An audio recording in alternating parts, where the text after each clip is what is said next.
Shalom,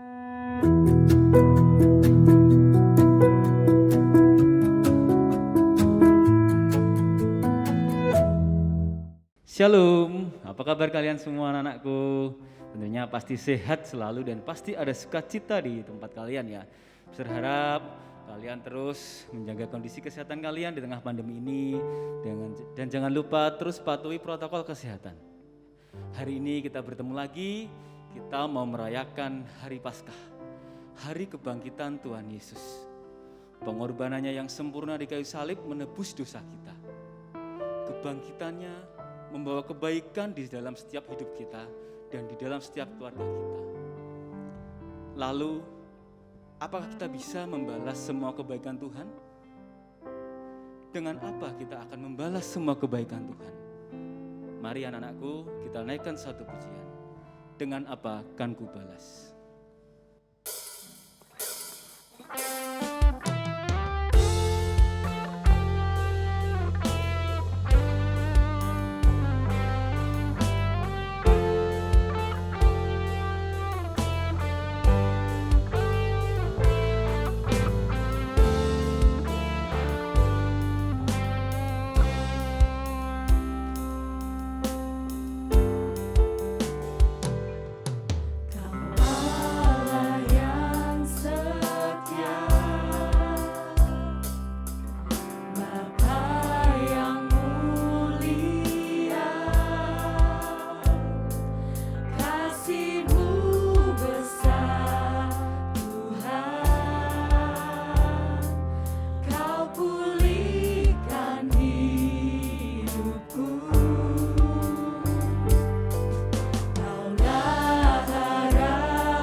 Terima kasih Tuhan Allah Bapa kami atas segala hal yang baik yang telah Kau berikan kepada kami di dalam setiap hidup kami, di dalam diri kami, di dalam keluarga kami.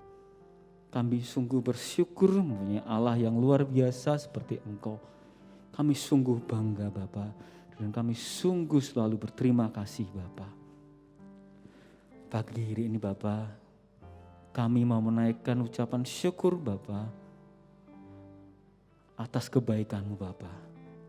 Kami mau mengucapkan terima kasih atas pengorbanan-Mu di kayu salib, atas kebangkitan-Mu yang menyelamatkan hidup kami Bapa.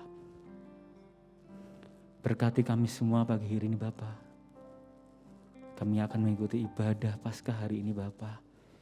Biarlah kami mengerti, biarlah kami mampu merenungkan segala hal kebaikan yang ada dalam hidup kami, yang semuanya berasal dari Engkau Bapa. Sekali lagi terima kasih Bapa, Engkau Allah yang luar biasa. Terima kasih di dalam nama Tuhan Yesus. Kami berdoa dan mengucap syukur. Haleluya. Amin. Hari ini kita merayakan Paskah dengan sukacita. Namun kalau ada di antara kalian yang sedang dalam perasaan kecewa, sakit hati, atau mungkin ada hal-hal yang membuat kalian patah semangat, biarlah itu tidak terus mempengaruhi hidup kita. Kita mau patahkan itu di dalam nama Tuhan Yesus. Miss Dian undang semua untuk bangkit berdiri. Kita mau sama-sama berseru dan bangkit. Karena hanya nama Tuhan satu-satunya pengharapan kita. Bangkit, serukan nama Yesus.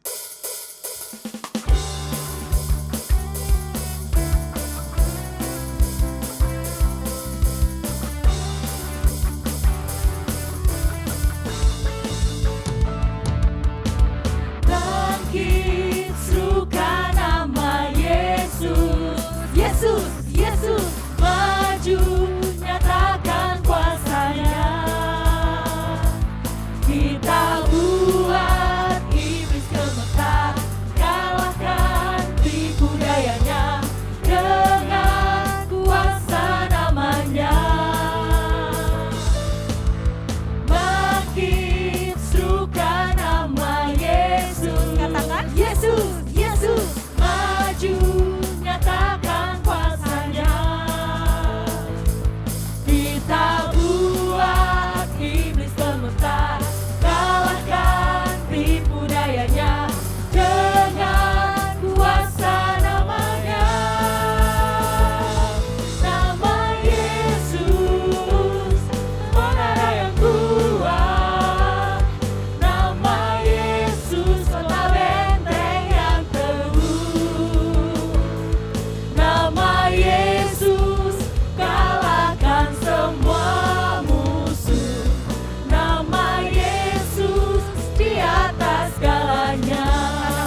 Masih semangat anak-anakku? Amin. Masih terus ada sukacita ya. Ya. Kenapa kita terus harus semangat? Kenapa kita terus harus bersukacita? Karena Tuhan Yesus itu sungguh baik. Ya. Segala hal di dalam hidup kita, rencana-rencananya terhadap hidup kita itu sangat baik. Yeremia 29 ayat 11 berkata, rencanaku adalah rencana damai sejahtera. Karena itu mari kita semua yang percaya bahwa Tuhan Yesus itu baik, kita naikkan satu pujian, Dia sungguh baik.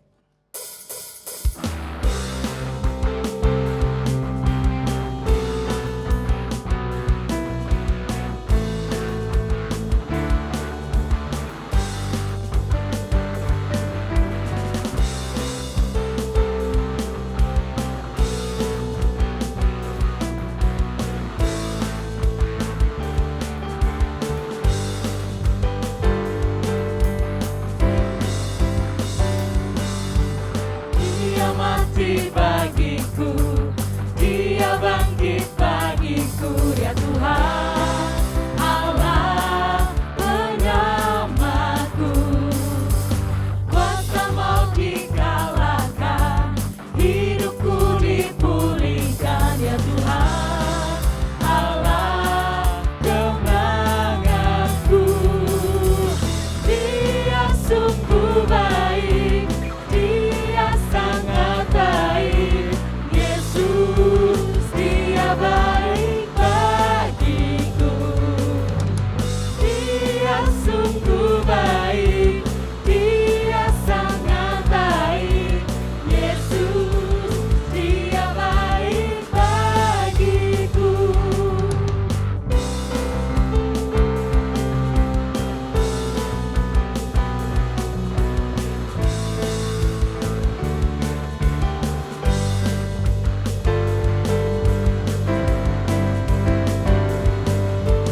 Dia ada di dalamku, bergerak di hidupku, Dia Tuhan Allah kekuatanku.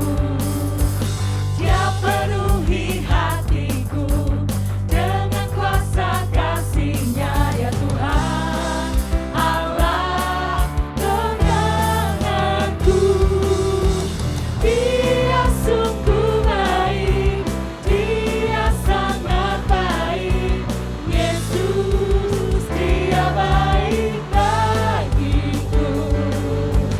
Dia sungguh baik, Dia sangat baik, Yesus Dia baik bagiku. He is so good to you, He is so good to me. Jesus is so good to you and me. He is so good to you, He is so good to me. Jesus is so good to you and me. Dia sungguh baik, Dia sangat baik, Yesus Dia baik bagiku. Dia sungguh baik, Dia sangat baik, Yesus Dia baik bagiku. Yesus Dia baik bagiku. Yesus Dia baik bagiku.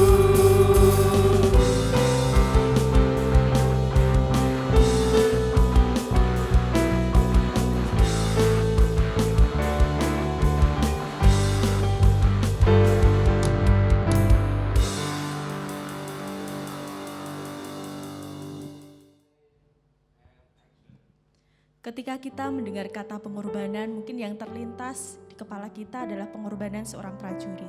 Atau mungkin kita ingat pengorbanan orang tua kita untuk kita. Tapi tidak ada satu pengorbanan yang sempurna. Selain pengorbanan Tuhan Yesus di atas kayu salib. Pengorbanannya memulihkan kita. Pengorbanannya menyelamatkan kita. Mari kita merenungkan cinta kasih Tuhan yang besar untuk kita. Dan kita siapkan hati kita untuk mendengarkan kebenaran firman Tuhan melalui pujian Pengorbananmu Sempurna.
Oke, selamat pagi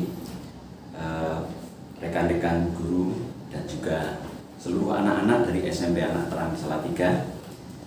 Baiklah, kita akan bersama-sama pagi hari ini belajar firman Tuhan. Tapi sebelum kita akan menerima firman Tuhan, kita akan bersama-sama berdoa. Mari kita berdoa. Bapa yang baik, di dalam Tuhan Yesus Kristus, kami bersama-sama ingin mendengar isi hati Engkau pagi hari ini. Mari Tuhan yang akan mengurapi setiap hati dan pikiran kami dengan kuasa Roh Kudus-Mu dan memberi pencerahan sehingga apa yang akan kami dengar, kami terima bisa masuk ke dalam hati kami, bisa masuk dalam pikiran kami, dan kami bisa bertumbuh dan berbuah, dan firman-Mu itu betul-betul akan menguatkan, meneguhkan kehidupan kami. Terima kasih Bapa, dalam nama Yesus kami berdoa. Amin. Baiklah, pagi hari ini kita akan belajar bersama-sama atau menerima firman Tuhan yang sudah diberikan oleh panitia Paskah dari SMP Anak Terang Salatiga. Tema besarnya adalah kebangkitan besar. Dan nats yang diberikan kepada saya untuk kita bersama-sama bisa pelajari pagi hari ini adalah dari Yohanes pasal 4 ayat 34 sampai 35. Perkenankan saya membacakan untuk kita semuanya. Kata Yesus kepada mereka, "Makananku ialah melakukan kehendak Dia yang mengutus aku dan menyelesaikan pekerjaannya. Bukankah kamu mengatakan 4 bulan lagi tibalah musim menuai? Tetapi aku berkata kepadamu, lihatlah sekelilingmu dan pandanglah ladang-ladang yang sudah menguning dan matang untuk dituai." Kalau kita berbicara soal kebangkitan besar, itu berarti ini saya mencoba mengidentifikasikan atau mengartikannya itu adalah kebangkitan bersama-sama atau kebangkitan massal, atau juga semua orang harus bangkit. Jadi kebangkitan besar saya mengartikannya seperti itu, kebangkitan bersama, kebangkitan massal, atau semua orang harus bangkit. Nah, kita akan mencoba masuk kebangkitan besar ini, kita sesuaikan dengan nats yang kita baca sebelumnya. Dan saya akan mengajak kita belajar untuk menyelidiki tentang kebangkitan besar ini dengan 2 pertanyaan sederhana. Nah, pertanyaan yang pertama adalah, kita perlu bangkit untuk apa? Jadi kalau disingkat, bangkit untuk apa? Kita kembali kepada nats. Ayat yang ke-34 berbicara bahwa ini dalam kitab ejaan yang disempurnakan, itu makananku ialah melakukan kehendak Dia yang mengutus aku dan menyelesaikan pekerjaannya. Kalau bahasa Indonesia sehari-hari bicara seperti ini, makananku adalah mengikuti kemauan Dia yang mengutus aku dan menyelesaikan pekerjaan yang diserahkannya kepadaku.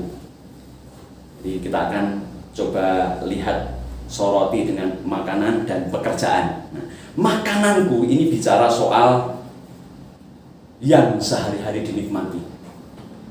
Juga bisa diartikan yang sehari-hari dikonsumsi. Tetapi juga ini bisa berarti yang sehari-hari dilakukan. Jadi makananku, sekali lagi saya ulang, makananku bicara soal yang sehari-hari dinikmati, yang sehari-hari dikonsumsi, yang sehari-hari dilakukan. Jadi saya memberi contoh sedikit, misalnya ada seorang yang sangat pandai bermain bola voli gitu. Lalu ada orang yang bertanya, "Kamu kok pandai sekali main voli? Mainnya kok bagus sekali?" Lalu ada orang yang di sampingnya itu memberi jawaban. Yang ditanya tidak memberi jawaban, tapi orang yang di sampingnya memberi jawaban, "Ya pantas dia pandai bermain voli, wong itu makanannya sehari-hari." Artinya itu yang dilatih, yang dilakukan, yang dikerjakan secara rutin setiap hari. Itu bicara soal makananku, bisa berarti seperti itu. Nah, jadi kita akan lebih dalam lagi membahas tentang nats ini. Jadi ayat ini sebenarnya merupakan seruan agar kita bangkit. Nah, bangkit untuk apa? Nah, kita akan coba selidiki di ayat 34 itu. Kita akan bangkit untuk melakukan kehendak Bapa. Kalau di dalam bahasa Indonesia sehari-hari berarti kita akan bangkit untuk mengikuti kemauan Bapa. Mengerjakan kemauan Bapa atau kehendak Bapa itu sampai selesai. sampai tuntas. Jadi kita juga akan bicara sekarang, kita akan lihat kehendak atau pekerjaan Bapa itu apa. Jadi kehendak atau pekerjaan Bapa adalah, saya akan mengajak kita maju sedikit di Yohanes pasal 6 ayat 39 dan pasal 6 ayat 40. Jadi dua ayat ini akan coba menolong kita untuk memahami kehendak Bapa itu seperti apa. Saya akan membacakan yang Yohanes 6 ayat 39 dan 40. Beginilah firman Tuhan. Dan inilah kehendak Dia yang mengutus aku, yaitu supaya dari semua yang telah diberikannya kepadaku jangan ada yang hilang, tetapi supaya kubangkitkan pada akhir zaman. Di ayat yang ke-40, sebab inilah kehendak Bapakku, yaitu supaya setiap orang yang melihat Anak dan percaya kepadanya beroleh hidup yang kekal, dan supaya aku membangkitkannya pada akhir zaman. Kehendak Bapa itu ada tingkatannya di sini. Yang pertama adalah supaya ini orang percaya, orang yang diberikan kepada Yesus itu dijaga jangan sampai hilang. Jadi orang yang percaya kepada Yesus dijaga jangan sampai hilang, sehingga pada akhir zaman nanti akan dibangkitkan oleh Yesus. Dan di ayat yang ke-40, di orang yang melihat Yesus dan orang yang mendengar Yesus dan percaya kepadanya supaya beroleh hidup yang kekal. Nah, dengan kata lain sebenarnya tugas Yesus, kan tadi dikatakan Yesus berkata, makananku ialah melakukan kehendak Bapakku dan menyelesaikan pekerjaannya sampai selesai atau sampai akhir, sampai tuntas begitu. Jadi tugas Yesus adalah, bisa diringkaskan, tugas Yesus itu adalah menyelamatkan dunia dan mengerjakannya sampai tuntas, tidak tanggung-tanggung. Yesus tugasnya menyelamatkan dunia dan menyelesaikan pekerjaan itu sampai tuntas. Nah, sebenarnya tugas Yesus sudah selesai ketika Yesus di kayu salib, dan Dia sudah memperkatakan 7 perkataan salib, dan perkataan yang terakhir sebelum Dia mati itu Dia katakan sudah selesai. Itu artinya tugas Yesus secara pribadi di muka bumi ini sudah selesai. Tetapi ternyata pekerjaan penyelamatan dunia itu tidak selesai sampai di situ. Sehingga ketika Yesus mati, dikuburkan, pada hari ketiga bangkit, dan dalam masa sebelum Yesus naik ke surga, Yesus memberi perintah khusus kepada para muridnya, dan kemudian perintah itu dinamakan dengan amanat agung. Yesus berkata, karena itu pergilah, jadikanlah semua bangsa muridku, dan seterusnya. Jadi karena itu pergilah, jadikanlah semua bangsa muridku, jadikanlah mereka semua muridku, orang yang aku kasih menjadi anak, menjadi orang yang aku selamatkan. Jadi tugas Yesus sudah selesai ketika Yesus mati, tetapi kemudian pekerjaan penyelamatan bagi dunia itu harus dilanjutkan oleh murid-murid Yesus. Artinya tugas itu sekarang menjadi bagian murid-murid Yesus, menjadi bagian orang-orang yang percaya. Jadi Yesus memang sudah selesai pekerjaannya secara manusia Allah, karena Dia pernah lahir sebagai manusia Allah. Tetapi begitu Dia mati naik ke surga, tugas itu diserahkan kepada kita, orang-orang percaya. Jadi kita bersama-sama orang-orang percaya, baik rekan-rekan guru, Mister dan Miss begitu, dan juga anak-anak mulai dari kelas 7 sampai kelas 9 dari SMP Anak Terang ini, kita semua adalah punya tugas yang sama. Hanya mungkin porsinya yang beda. Jadi, tugas kita sama, yaitu ikut terlibat, ikut ambil bagian di dalam melakukan kehendak Bapa. Dan kehendak Bapa itu adalah agar dunia diselamatkan. Kehendak Bapa itu agar semua manusia diselamatkan, agar semua manusia bisa terima Yesus dan diselamatkan.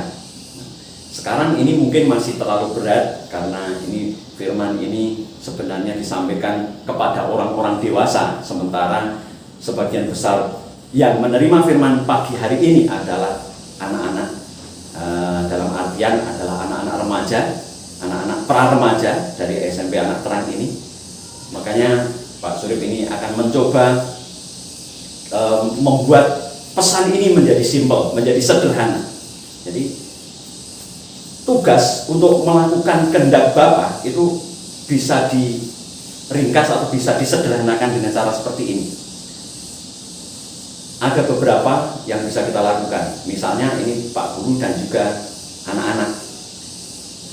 Yang pertama, kita bisa ambil bagian dalam penyelamatan dunia itu dengan cara mendoakan orang lain yang belum percaya.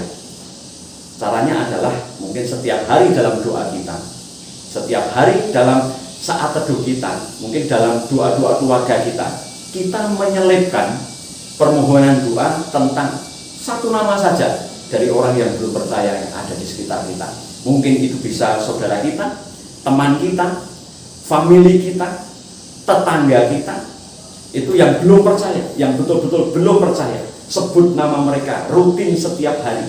Jadi sebagai contoh sederhana, ini saya bersama dengan jemaat yang saya layani itu mulai sejak tahun ini, dan sebenarnya tahun-tahun sebelumnya sudah dilakukan, tetapi tahun ini kami kembali menggiatkan, kembali mengingatkan agar satu orang mendoakan orang lain yang belum percaya kepada Yesus, yang tentunya itu dari agama lain, itu bisa dari agama apa saja, mungkin juga orang Buddha, orang Hindu, atau mungkin orang Muslim, atau orang beragama lain. Nama mereka kita doakan secara rutin setiap hari. Nama mereka kita bawa dalam doa secara rutin setiap hari. Itu yang pertama, kita ambil bagian dalam melakukan kehendak Bapa. Yang kedua, kita terlibat aktif. Kita terlibat aktif dalam kegiatan gereja. Nah, terlibat aktif dalam kegiatan gereja ini bisa ada bermacam-macam. Salah satunya adalah rajin beribadah, rajin ikut persekutuan, rajin ikut pembelajaran kelompok misalnya. Tetapi pembelajaran kelompok Alkitab itu sebenarnya kita sudah juga terlibat melakukan kehendak Bapa. Yang kedua, tidak hanya rajin beribadah, tapi kita terlibat di dalam pelayanan gereja. Misalnya ada yang diberi karunia musik, kita bisa melayani musik. Yang berkarunia untuk menyanyi, kita bisa jadi singer ataupun worship leader, mungkin ikut paduan suara. Mungkin yang berkarunia untuk tamborin, kita bisa ikut menari tamborin. Yang jelas itu adalah bagian-bagian kita bisa mengikuti atau melakukan kehendak Bapa yang di surga. Tetapi lebih luas lagi, yang tidak di lingkungan gereja, tetapi kita mencoba atau belajar melakukan kehendak Bapa adalah dengan cara kita ikut melakukan kegiatan sosial. Saya ikut berbangga melihat beberapa video yang disampaikan dalam WhatsApp grup di guru-guru SMP Anak Terang Salatiga. Itu ada anak-anak sedang melakukan aksi sosial di pasar, di jalan-jalan, dan itu luar biasa. Dan berarti anak-anak sebenarnya sudah ikut ambil bagian dalam melakukan kehendak Bapa di surga itu. Dan ini Pak Surip memberi tekanan supaya kita bisa melakukan lebih lagi, kita bisa melakukannya, ditingkatkan lebih banyak lagi. Semakin banyak kita ikut melakukan kegiatan sosial, sebenarnya kesempatan, peluang untuk kita jadi berkat dan memperkenalkan Kristus kepada orang lain itu menjadi semakin luas. Misalnya dengan cara kita datang ke panti asuhan, ke panti jumbo, ke panti werda, kita bagi makanan kepada fakir miskin yang ada di pinggir jalan, kita memberikan apa saja yang ada pada kita, dan untuk mereka sambil kita memperkenalkan Kristus kepada mereka.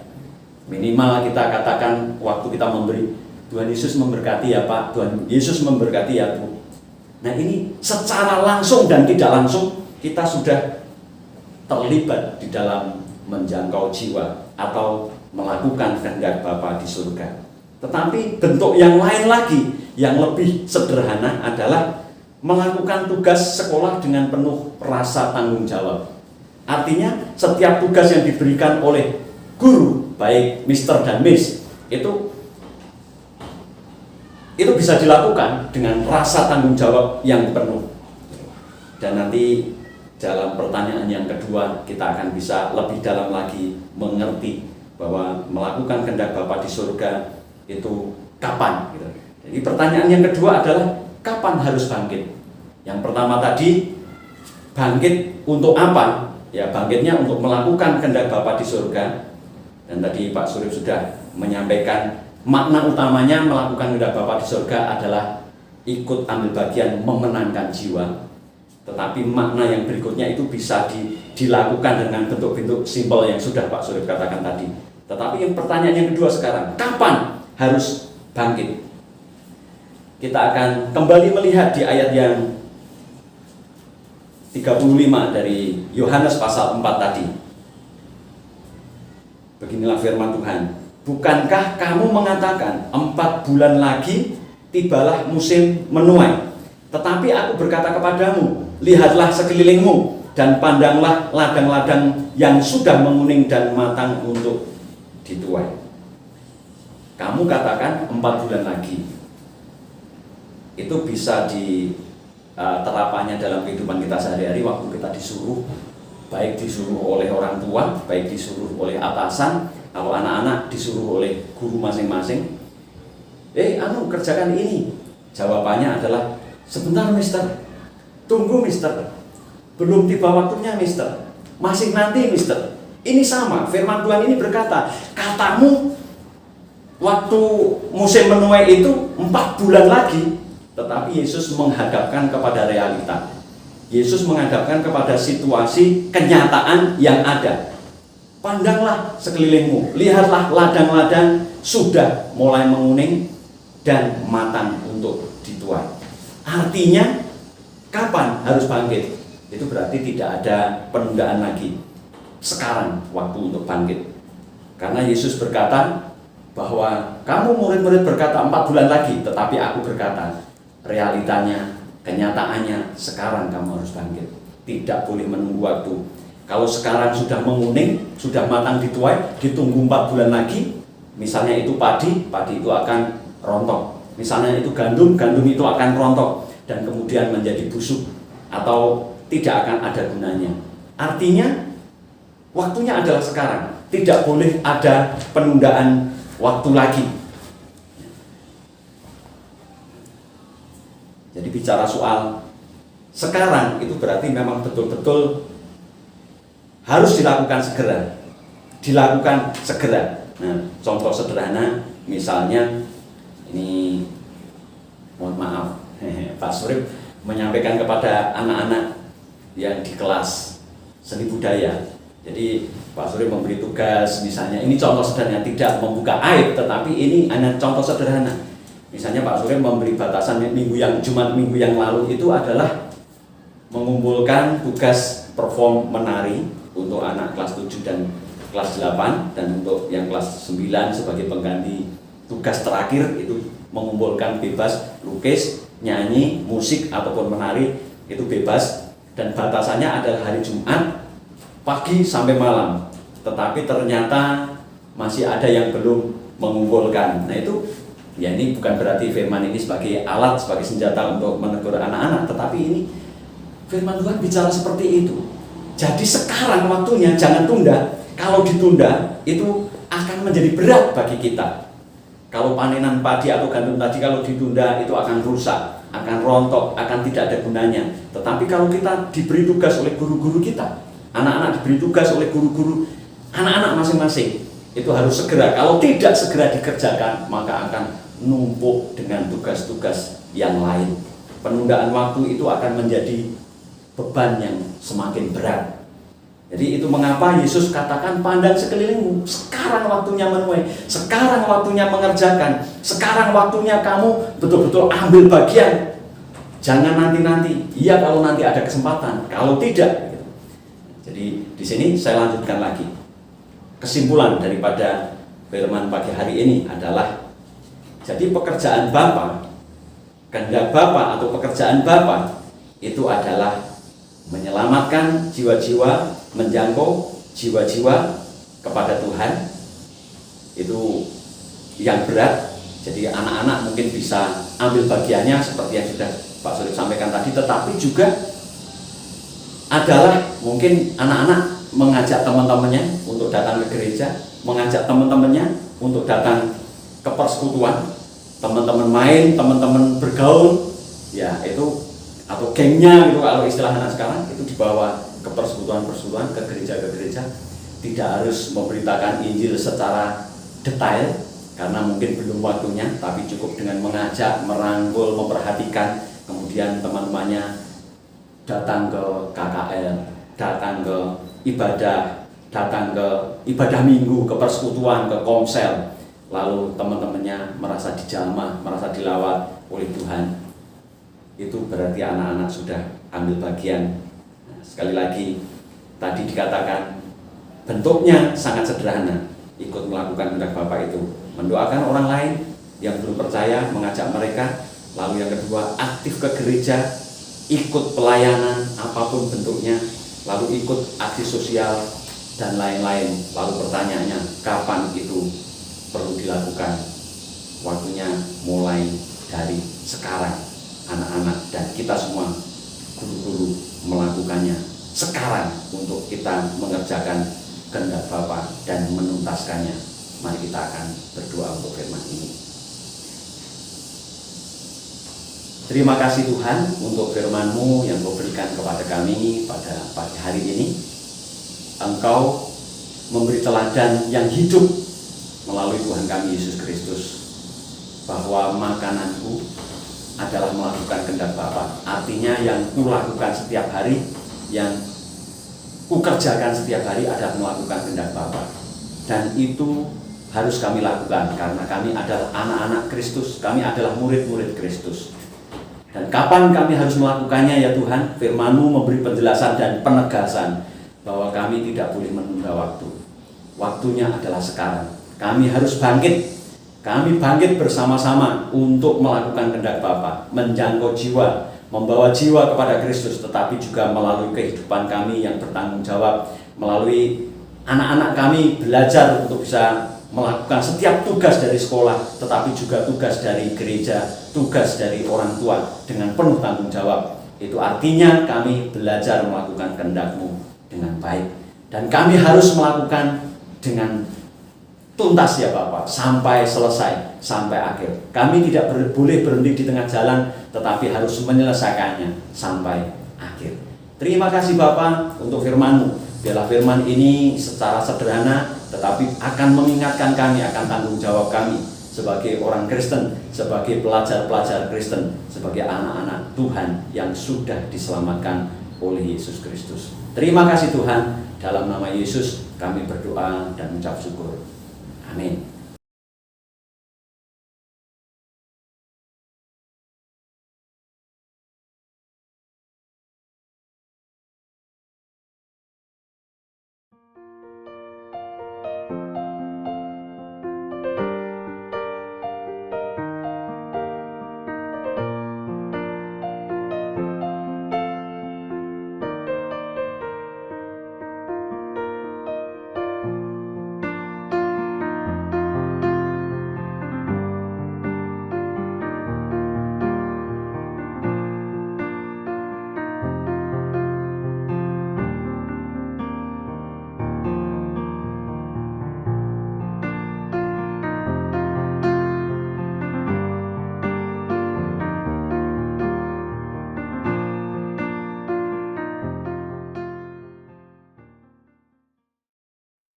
Hai, kau yang tertegun di sana.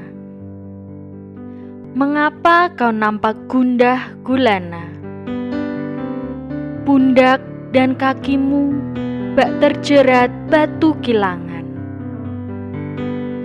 Hatimu penuh dengan teratap.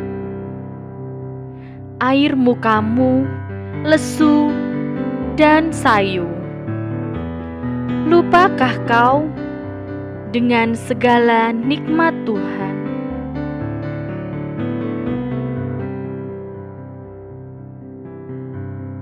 Every blessing you pour out.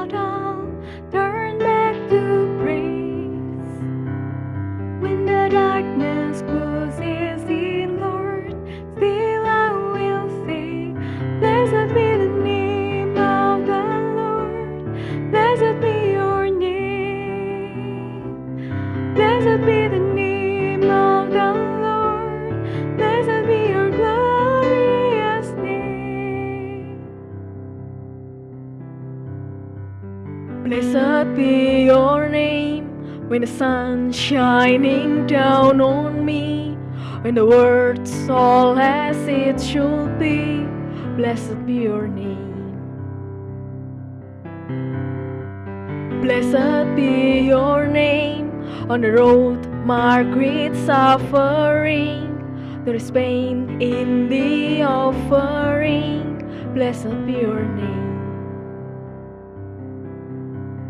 Every blessing you pour out, turn back to prayer.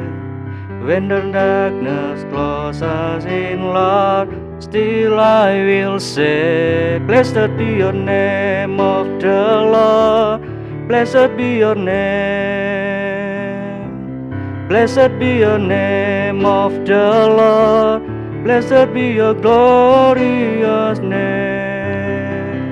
Dia yang sudah melepaskan segala jeratmu.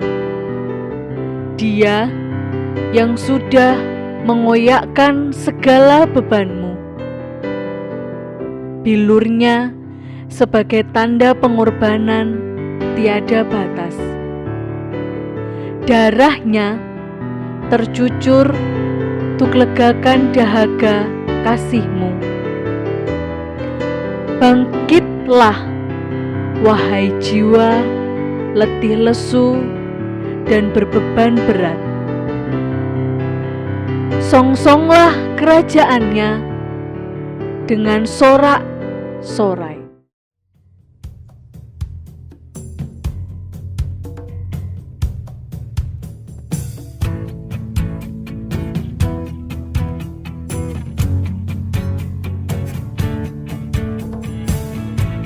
Blessed be your name in the land that is plentiful, where your streams of abundance flow. Blessed be your name. Blessed be your name when I'm found in the desert place, when I walk through the wilderness. Blessed be your name. Every blessing you pour out, I'll turn back to praise. When the darkness closes in, Lord, still I will say, blessed be the name of the Lord, blessed be your name, blessed be the name of the Lord, blessed be your glorious name. Blessed be your name when the sun's shining down on me, when the world's all as it should be. Blessed be your name. Blessed be your name on the road marked with suffering. Oh, there's pain in the offering. Blessed be your name. Every blessing you pour out, I'll turn back to praise. When the darkness closes in, Lord, still I will say, blessed be the name of the Lord, blessed be your name, blessed be the name of the Lord, blessed be your glorious name. Oh, blessed be the name of the Lord, blessed be your name, blessed be the name of the Lord, blessed be your glorious name. You give and take away, you give and take away. My heart will choose to say,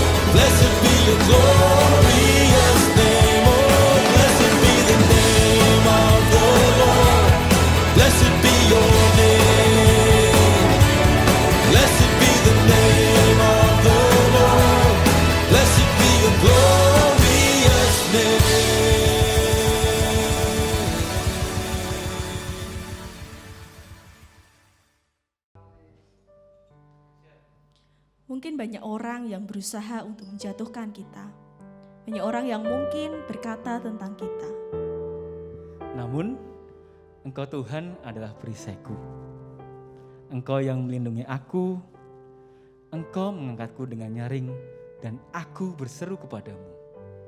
Hanya Tuhan pertolonganku, Engkaulah harapanku. Mari kita hidup berbagi kasih dengan sepenuh hati. Menangis di tengah orang yang menangis. Membawa semangat hidup di tengah keputusasaan. Mari kita jalani hari ini dengan penuh sukacita. Kita tebarkan kasih Tuhan yang ajaib. Mari kita bersama-sama naikkan pujian. Ku diberi kuasa.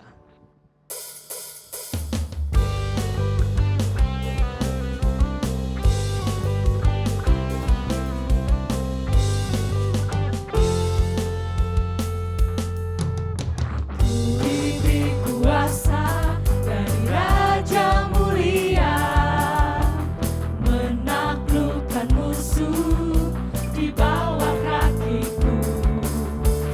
Ku pakai kuasa dari Raja Mulia. Bila Allah ada bersamaku, siapa jadi lawanku?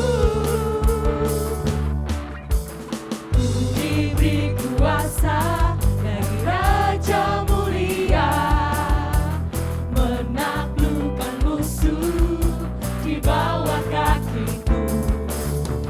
Ku pakai kuasa dari Raja Mulia.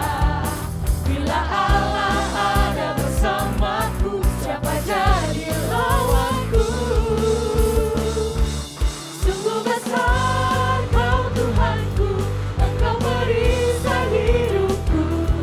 Ku berdiri dengan iman, iman dalam Yesus Tuhan. Kau yang memberi kemenangan, ku bersorak merayakan. Terpujilah Engkau Raja segala raja.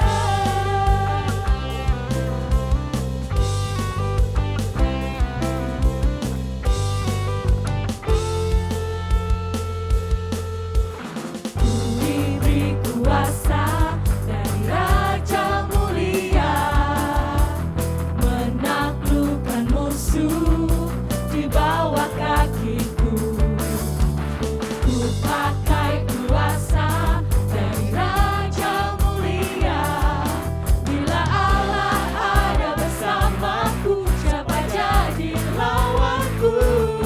Bila Allah ada bersamaku, siapa jadi lawanku? Bila Allah ada bersamaku, siapa jadi lawanku?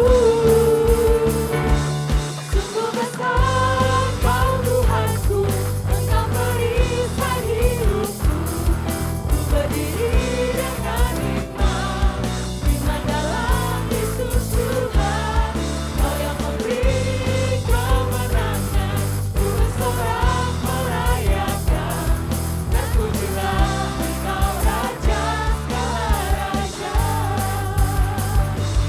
Sungguh besar Kau Tuhanku, Engkau perisai hidupku. Ku berdiri dengan iman, iman dalam Yesus Tuhan. Kau yang memberi kemenangan, ku bersorak merayakan. Terpujilah Engkau Raja segala raja. Terpujilah Engkau Raja segala raja. Terpujilah Engkau Raja segala raja.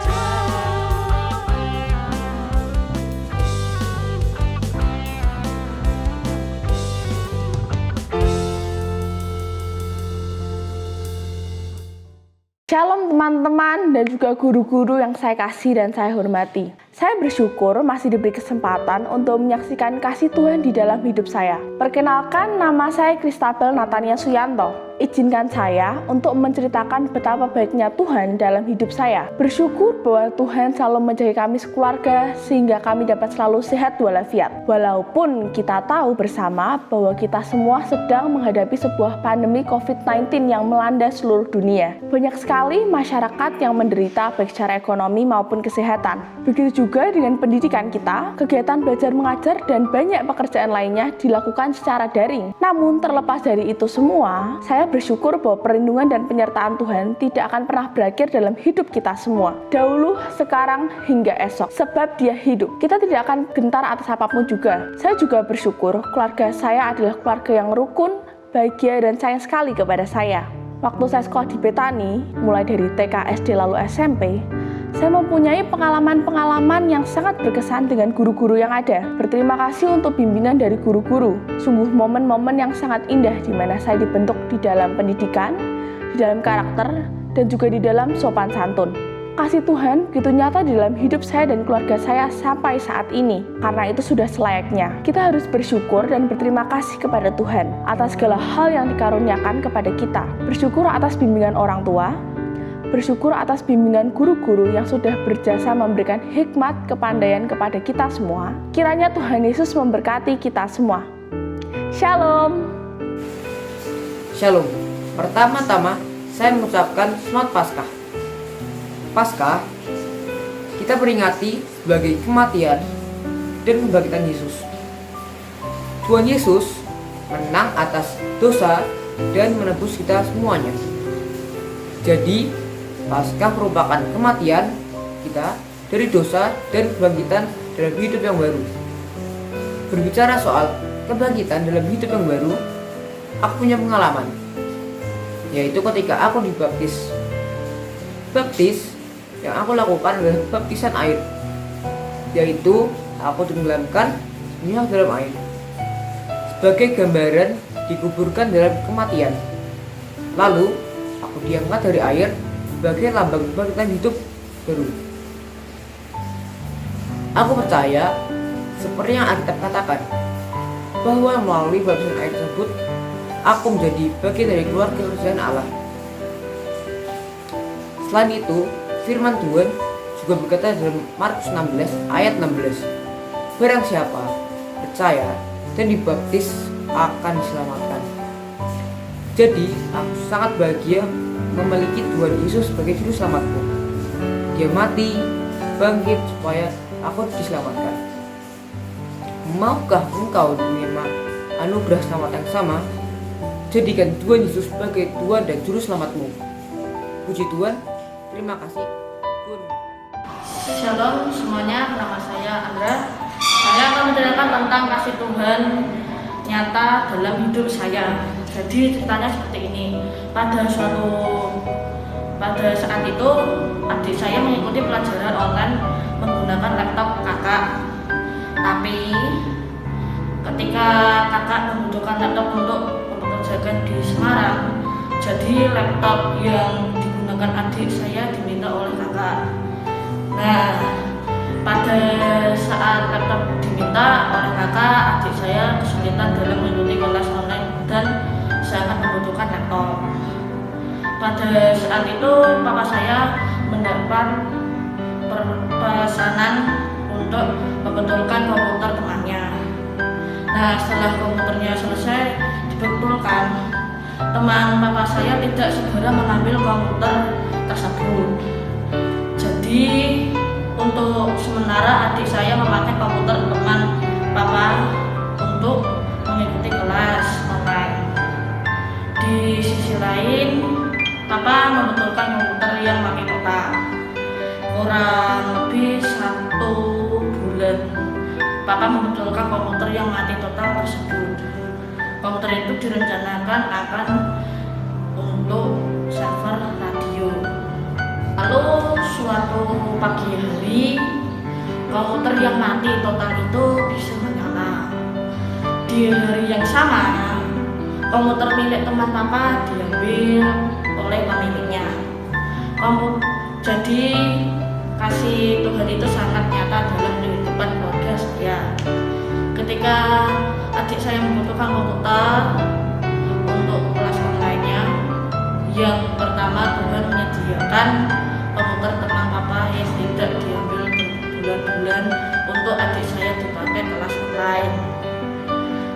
pada saat komputer diambil oleh pemiliknya, Tuhan juga sudah menyediakan komputer yang awalnya mati dan setelah dibutuhkan oleh Papa bisa menyala lagi.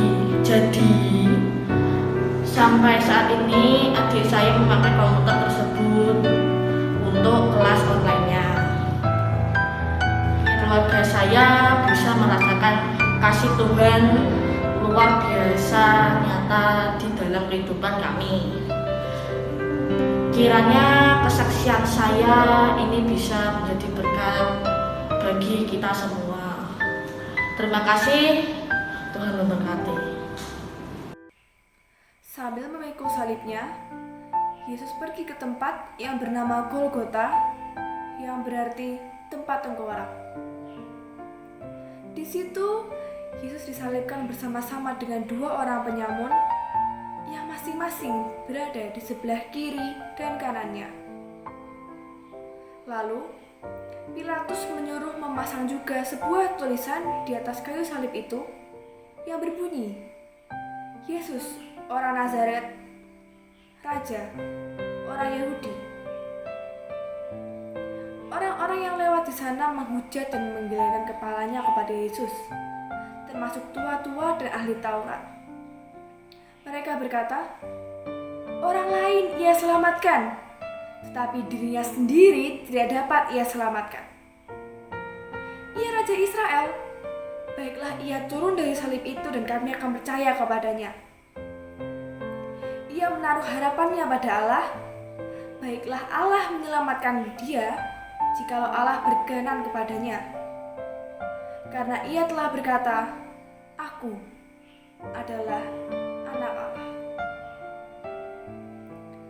Mulai dari jam 12, kegelapan meliputi seluruh daerah itu sampai jam 3. Kira-kira jam 3, berserulah Yesus dengan suara nyaring, Eli, Eli lama sabachthani, yang artinya, Allahku, Allahku, mengapa engkau meninggalkan aku? Lalu, datanglah seseorang mengambil bunga karang dan menyucukkannya kepada sebatang buluh dan memberi Yesus minum. Yesus berseru dengan suara nyaring dan menyerahkan nyawanya. Kemudian terlihatlah tabir bait suci terbelah menjadi 2 dari atas sampai ke bawah, dan terjadilah gempa bumi sehingga bukit-bukit batu terbelah. Kuburan-kuburan juga terbuka dan banyak orang kudus yang meninggal telah bangkit.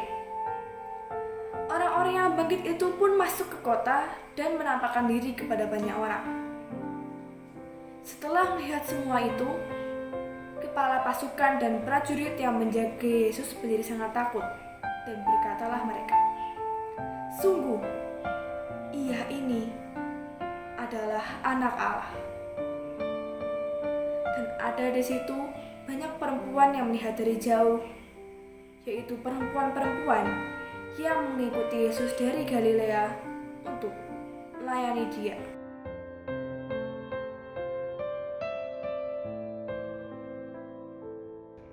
Pada saat itu, hari sudah menjelang malam, dan hari itu adalah hari persiapan menjelang hari Sabat besar.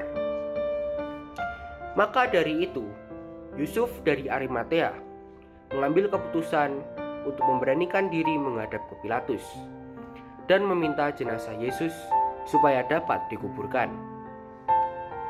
Yusuf adalah seorang anggota majelis besar yang terkemuka dan kaya, yang juga adalah murid Yesus. Tapi merahasiakannya karena takut kepada orang Yahudi. Alkitab berkata bahwa dia adalah orang yang baik dan benar, yang menantikan kerajaan Allah. Pilatus heran pada saat mendengar bahwa Yesus sudah mati. Pilatus memanggil perwira yang mengawasi eksekusi Yesus, dan perwira itu menyatakan bahwa Yesus sudah mati. Maka Pilatus mengabulkan permintaan Yusuf. Setelah mendapat izin dari Pilatus, Yusuf pergi membeli kain lenan yang putih bersih. Kemudian menurunkan jenazah Yesus dari kayu salib. Nikodemus yang pernah datang menemui Yesus pada malam hari juga ikut mempersiapkan pemakaman Yesus. Nikodemus membawa campuran minyak mur dengan minyak haru, kira-kira 30 kg beratnya. Jenazah Yesus lalu dibungkus dengan kain lenan yang diberi campuran rempah itu, sesuai dengan adat penguburan orang Yahudi. Dekat tempat di mana Yesus disalibkan, ada suatu taman, dan di dalam taman itu ada kubur yang masih baru, yang belum pernah dijadikan makam seseorang. Pemilik dari kubur itu adalah Yusuf sendiri. Kubur itu digalinya di dalam bukit batu. Karena hari itu adalah hari persiapan orang Yahudi, dan karena kubur itu tidak jauh letaknya, maka mereka membaringkan jenazah Yesus di kubur itu. Kemudian digulingkan sebuah batu berukuran besar ke pintu kubur itu. Maria Magdalena dan Maria yang lain juga ikut serta dengan rombongan pengubur. Mereka ini adalah perempuan-perempuan yang datang bersama-sama dengan Yesus dari Galilea. Mereka melihat mulai dari kubur hingga bagaimana jenazahnya dibaringkan. Kemudian mereka masih tinggal di situ, duduk di depan kubur Yesus ketika yang lain sudah pergi. Yesus telah dimakamkan. Setelah 3 hari, lewat hari Sabat, Maria Magdalena dan Maria ibu Yakobus serta Salome membeli rempah-rempah untuk pergi ke kubur dan meminyaki Yesus. Pagi-pagi benar, pada hari pertama minggu itu, setelah matahari terbit, pergilah Maria Magdalena, Maria ibu Yakobus, dan Salome ke kubur Yesus.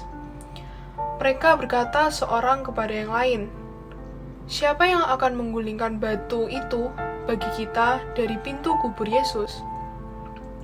Namun ketika mereka melihat dari dekat, tampaklah batu yang memang sangat amat besar itu telah terguling. Lalu Maria Magdalena dan Maria ibu Yakobus serta Salome bergegas masuk ke dalam kubur Yesus.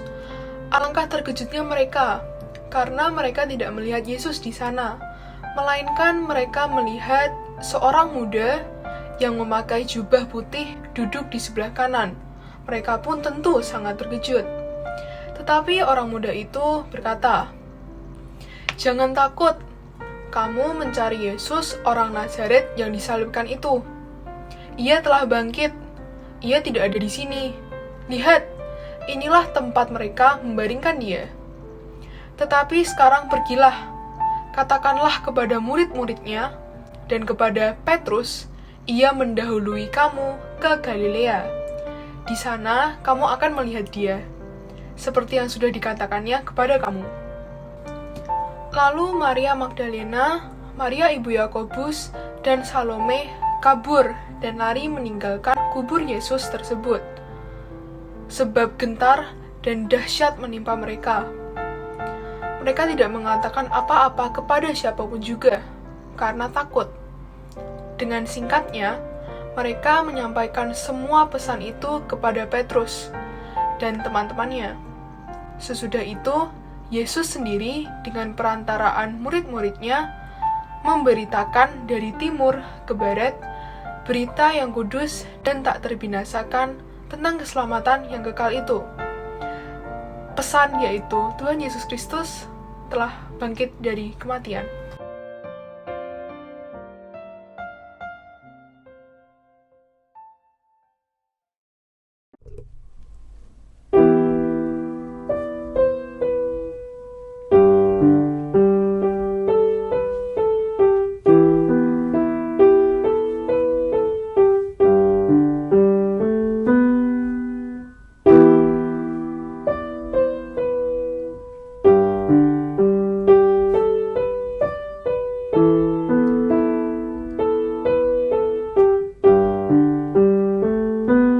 All these pieces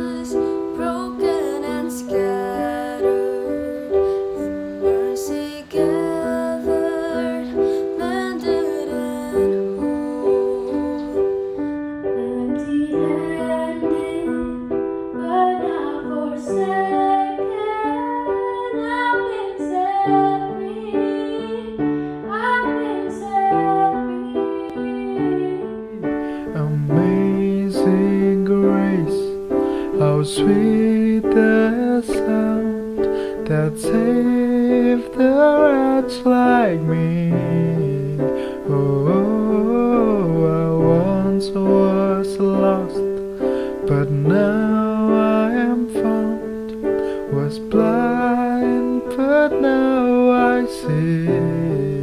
Oh, I once was lost, but now I'm found. Was blind, but now I see. Oh, I can see you now.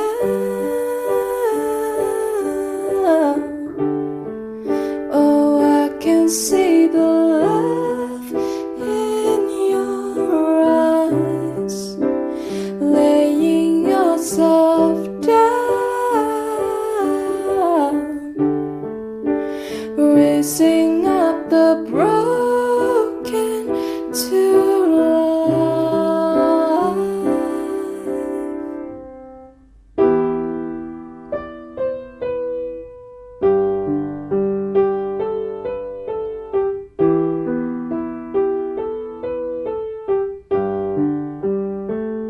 You take our failure, you take our weakness, you set your treasure and jars of clay. So take this heart, Lord, I'll be your vessel, the world to see your life in me. Amazing grace, how sweet the sound that saved a wretch like me. I once was lost, but now I'm found. Was blind, but now I see. Oh, I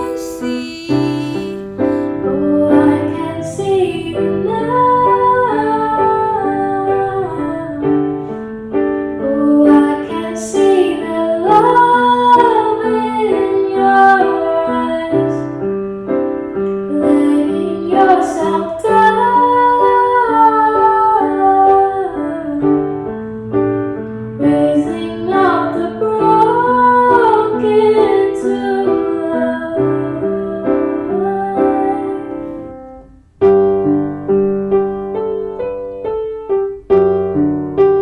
life.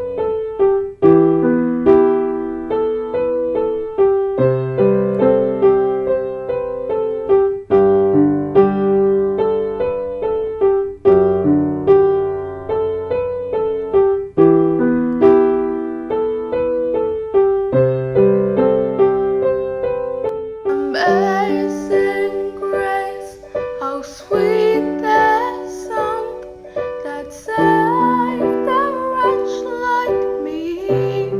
Ooh, I once was lost, but now I am found. Was blind, but now I see. Oh, I can see you now.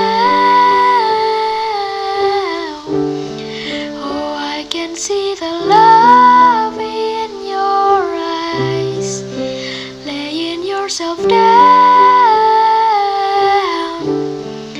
raising up the broken to life.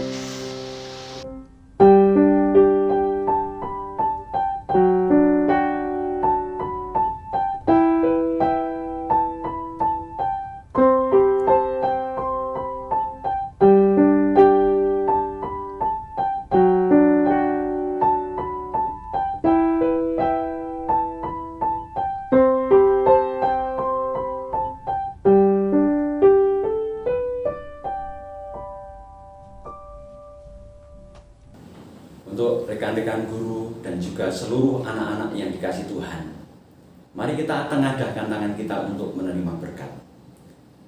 Firman Tuhan mengatakan, jikalau kita menjadi milik Kristus, kita adalah keturunan Abraham dan berhak menerima janji Allah.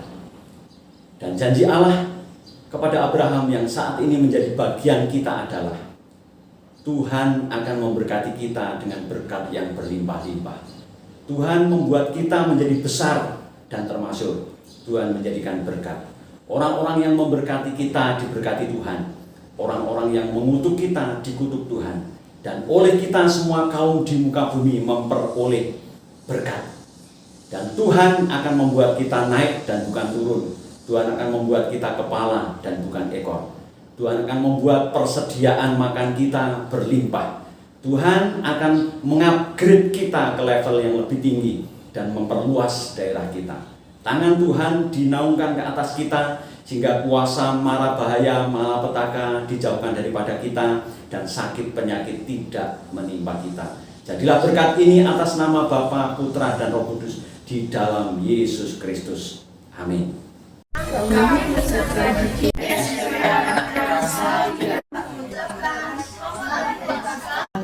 Yesus memberkati.